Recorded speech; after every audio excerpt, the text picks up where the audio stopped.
A mí me gustaría empezar comentando algunas cuestiones y luego pasando a lo que se puede entender por urbanismo ecológico, ¿no?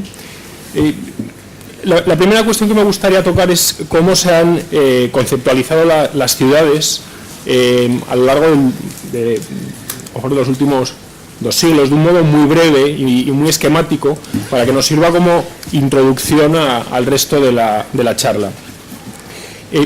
La primera imagen que me gustaría enseñar es este famoso grabado de Giambattista Annoli, en el que se describe es un mapa de Roma, ¿no? A mí, lo único que me gustaría resaltar de este mapa es la gran influencia que ha tenido en el urbanismo posterior. Es decir, es una ciudad en la que lo fundamental es la continuidad del trazado de la misma.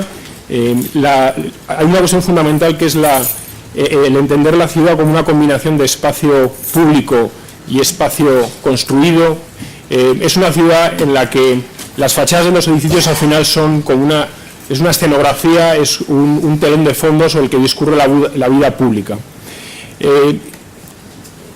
A continuación, esta imagen, todos conocemos el urbanismo moderno de Le Corbusier, la radicalidad con la que pretendía romper con el trazado de la ciudad tradicional, la creación de estos objetos aislados sobre el paisaje. Si bien se seguía entendiendo la continuidad física de la ciudad, sí es verdad que se introdujo la zonificación, la separación en distintas zonas, se especializó de alguna manera las tipologías edificatorias que están comprendidas en cada una de esas zonas, pero al igual que la ciudad tradicional europea, sí es verdad que mantenía como esa especie de aislamiento respecto del territorio, ¿no? Es decir, era un objeto que se planteaba sobre un tapiz y las relaciones con el medio eran obviadas por el urbanista. Y por último, como una tercera visión de la ciudad, que puede ser la ciudad posmoderna, ¿no? Donde parece que el urbanista se da cuenta de que el control que pretendía el urbanista moderno sobre la ciudad es imposible, y básicamente lo que plantea es un loteo más o menos convencional donde un arquitecto puede desempeñar una labor con independencia de lo que ocurre en las parcelas contiguas, ¿no? Bien, frente a estos 3 arquetipos de urbanismo, que entiendo que se han dado de manera solapada a lo largo del siglo XX, nos encontramos hoy en día con unas imágenes que a todas luces nos dicen que esos 3 modelos no funcionan, ¿no? Voy a pasar unas cuantas imágenes para ver las distintas maneras en las que se puede entender una ciudad. O sea, ya no es un entendimiento desde variables espaciales, a lo mejor desde los límites, desde los hitos, o sea, como esta serie de parámetros del urbanismo tradicional, sino que empiezan a entrar otras variables que que están muy alejadas de lo que puede entender el arquitecto urbanista, no a lo mejor otras visiones más del campo de la ingeniería que ven a lo mejor las ciudades de las infraestructuras. Esta es una imagen de Caracas, en Venezuela, ¿no? Con esa ciudad que va creciendo sobre la naturaleza que la rodea. O estas otras imágenes del suburbanismo americano. Esto es una extensión de la ciudad de Phoenix, en Arizona, ¿no? Donde se ve que la ciudad se diluye sobre el paisaje. Son estas ciudades americanas muy dispersas en el territorio, en las que la densidad es mínima y en las que es fundamental el intentar integrar ciudad con medio que le rodea, medio natural. O estas otras imágenes de infraestructuras. Yo creo que hoy en día es imposible pensar la ciudad contemporánea sin tener en la cabeza las infraestructuras de transporte, de agua, de energía, de información. O esta otra imagen, ¿no? Esto pertenece al oleoducto de Alaska que nutre a Estados Unidos. Bajo mi modo de ver, esto es parte de las ciudades americanas también, aunque esté a muchos kilómetros de distancia. O estas otras imágenes del fenómeno isla de calor. Esto, por ejemplo, es el fenómeno isla de calor en la ciudad de Providence, en Rhode Island, en Estados Unidos. O estas otras imágenes que lo que está representando es una fotografía de los flujos de información a través de Internet en la ciudad de Nueva York. Es decir, que si intentamos superponer las 5 o 6 imágenes que acabamos de ver frente a esta otra imagen, de la que se ha nutrido en cierta medida el urbanismo, entendemos que la ciudad se debe entender desde unos parámetros absolutamente distintos.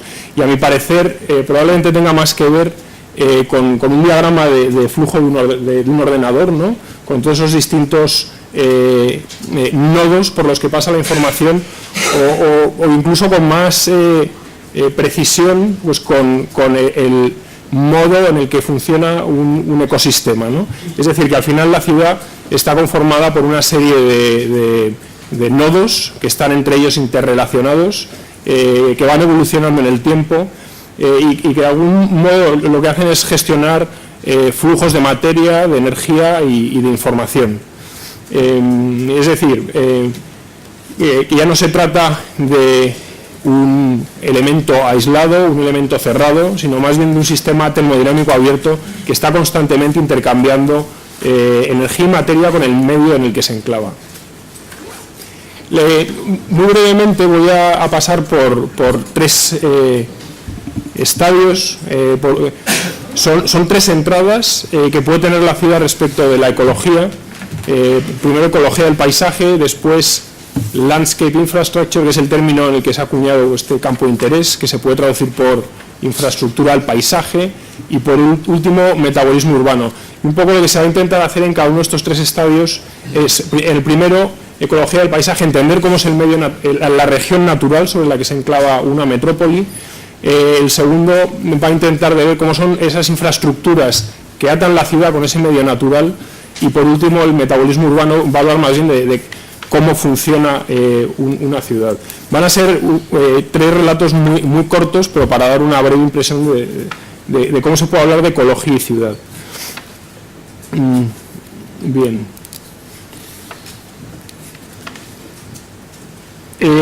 Para hablar de planeamiento ecológico hay que irse a mí me gusta empezar hablando de Escocia, ¿no? Que es precisamente donde salen 2 personas que son muy importantes para esa disciplina, ¿no? Por un lado Patrick Geddes y por otro lado Ian McCarr.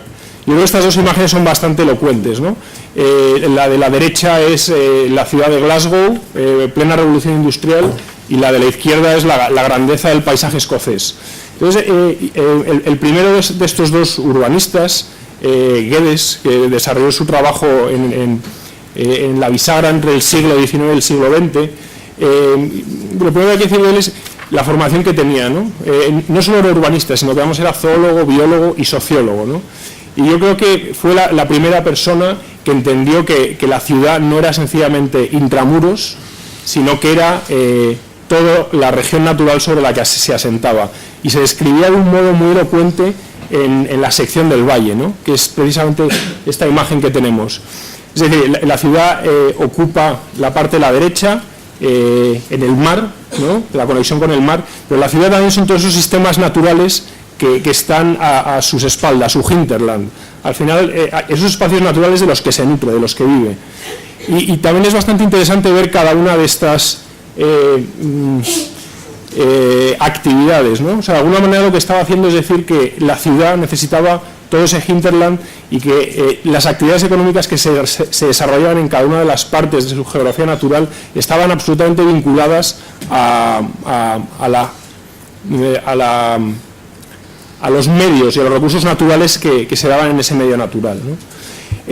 Y también creo que otra cosa bastante interesante de Patrick Geddes fue el concepto de orden paleotécnico y orden neotécnico. Él entendía que la revolución industrial había estado basada en el orden paleotécnico, recursos energéticos vinculados al carbón, contaminación del aire, y él asociaba a todo eso los desarrollos urbanos del principio de la revolución industrial, y lo que buscaba en realidad era un orden neotécnico, ¿no? Que estaba basado en la energía eléctrica, que entendía que era una energía limpia, que estaba basado en la eficiencia energética y que estaba basado en lo que él entendía que era el orden biotécnico, ¿no? Una relación de la sociedad con la naturaleza. También es bastante interesante de este cuadro, ¿no? Como de progresión del paleotécnico al neotécnico, las distintas disciplinas que tenían que que conformar ese urbanismo, protourbanismo ecológico, diríamos, ¿no? O sea, que por un lado están las ciencias naturales, pero por otro lado hablaba de la poesía y hablaba de la sociología, ¿no? Después hay que hablar de otra persona escocesa, de Ian McCarr, que se consideraba discípulo de Geddes. Él emigró después de la Segunda Guerra Mundial a Estados Unidos y tuvo la suerte de, con la base que había recibido de Geddes, encontrarse con el principio del desarrollo de la ciencia de la ecología, sobre todo por parte de los hermanos Odum, y consiguió de alguna manera integrar muy bien como el fondo que le había dado Geddes con esta serie de innovaciones científicas.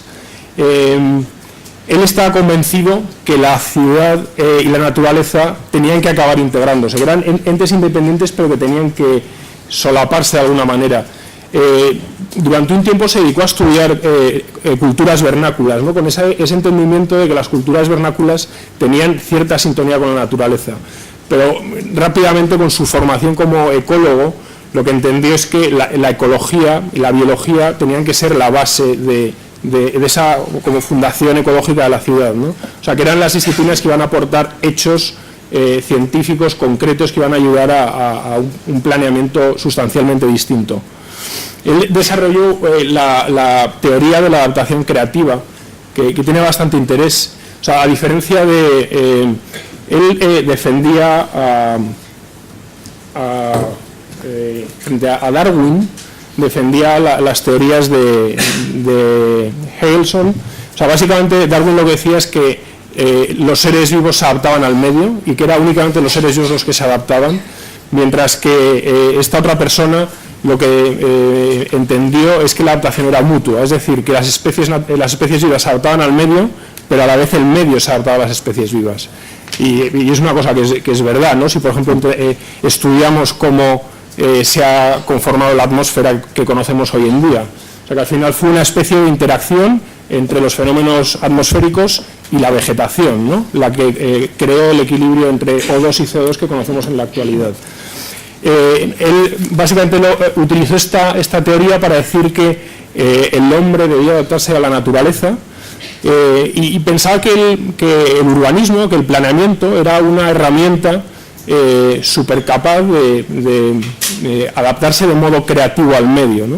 O sea, él básicamente lo que pensaba es que el hombre disponía de mucha mayor inteligencia que los animales, y que por lo tanto el urbanismo debía desarrollar esas capacidades para lograr una adaptación perfecta.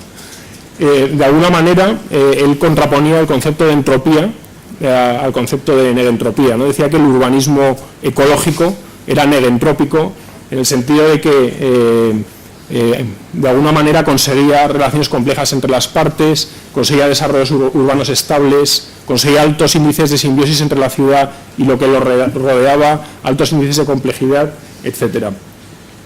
Yo voy ahí por recordar muy brevemente el método que desarrolló, que yo pienso que es uno de los métodos, el primer método de ecología, de urbanismo ecológico, se podría decir. Y básicamente lo que hizo es, cuando tenía que trabajar en el contexto de una ciudad, hacer un estudio absolutamente exhaustivo del medio físico sobre el que la ciudad se asentaba, ¿no? Es decir, estudiaba de un modo muy detallado el relieve, la geología, la hidrología, todos los parámetros físicos en los que podemos pensar, la vegetación, y luego por otro lado medía todos los parámetros sociológicos que tenían que ver a lo mejor con la parte social de las ciudades, las mapeaba con bastante precisión, con unos equipos multidisciplinares, con expertos en cada una de esas materias, y una vez que se habían mapeado todos estos asuntos, se superponían, ¿no? Y al superponerse, pues intentaba ver qué zonas eran compatibles para el desarrollo urbano y cuáles no lo eran, ¿no? Por ejemplo, esto es uno de los planos que desarrolló sobre la ciudad de Filadelfia. La superposición de todos esos estudios al final daba lugar a planos como estos, en los que se determinaba cuáles eran las mejores zonas para el crecimiento urbano, que aquí aparecen como las manchas negras, y por el contrario cuáles eran las zonas de la ciudad en las que no se podía edificar absolutamente nada, ¿no? O sea, al final era un poco esta concepción de la ciudad, ¿no? Una ciudad conformada por muchas capas que al superponerse conformaban una unidad que interactuaba y de alguna manera se entendía como ente complejo. También hay que decir que Ian McGregor, que es el padre de los sistemas de información geográfica, ¿no? de GIS, al final era un sistema que en cuanto aparecieron los ordenadores se adaptó muy bien a la manera de trabajar de los mismos y creó el GIS, ¿no? Bueno, luego hay algún otro asunto que lo voy a pasar por alto. Infraestructura del paisaje.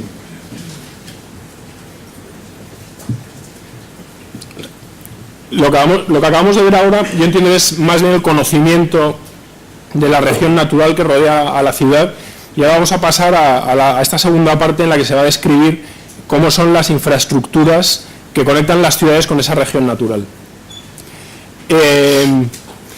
Brevemente voy a hacer un repaso muy rápido de las distintas fases que han tenido que han existido en la relación de la infraestructura con la ciudad, ¿no? O sea, todos somos conscientes que la infraestructura es la responsable de que las ciudades hayan crecido de la manera de la que han crecido. Yo entiendo que hay como una primera fase en la que en la modernización de las ciudades, donde se introducen las primeras infraestructuras de un modo tentativo, ¿no? O sea, es el momento en el que se introduce el agua, el saneamiento, la electricidad, primeras redes de transportes, probablemente hacia finales del siglo XIX, ¿no? Y luego una fase posterior como de consolidación de las infraestructuras. Digo consolidación, es un momento en el que los estados, las naciones apuestan de un modo claro por las infraestructuras como motor de desarrollo económico, como motor del crecimiento de un país, y que puede haber ocurrido pues, desde los años 30 hasta los años 50, en algunos países incluso después, ¿no? Por ejemplo, estas imágenes, yo creo que el mejor ejemplo de esta etapa pues, pueda ser el New Deal de Roosevelt, ¿no? Y de hecho en esta imagen lo que vemos son las distintas propuestas que se hicieron de cómo vertebrar todo Estados Unidos en base a las autopistas interestatales, ¿no? Con distintos escenarios. Finalmente el escenario que se... tengo el puntero. El escenario que se construyó es el que está a la derecha, abajo, y había escenarios de construir 14.000 millas, 26.000, 78.000, este de aquí, que no se llegaron a construir, y el estado final. Y el empleo masivo de esas infraestructuras para conseguir el crecimiento de la economía de un país, por hablar de un modo claro, ¿no? Y después de esta etapa expansionista, hay otro momento que tiene interés, que es el momento de la desinversión, de la privatización de muchas de esas infraestructuras y del colapso de las mismas, ¿no? Igual en este caso estoy enfocándome mucho en Estados Unidos, pero es donde se ha dado de un modo más claro este caso, ¿no? Este, por ejemplo, es el colapso del puente de la I-35 en Minnesota, en el año 2007. Frente a estos como tres estadios de consolidación de las infraestructuras, yo entiendo que hay ahora mismo un cuarto estadio, y es el que de algún modo conecta las infraestructuras a la región natural, ¿no?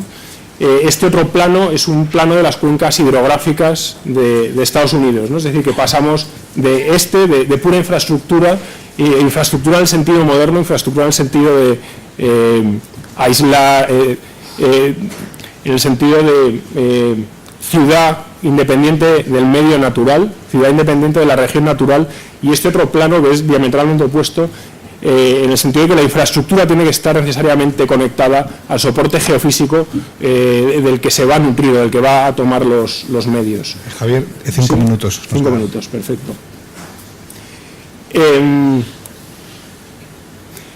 De alguna manera, es como se tienen que empezar a pensar las ciudades, ¿no?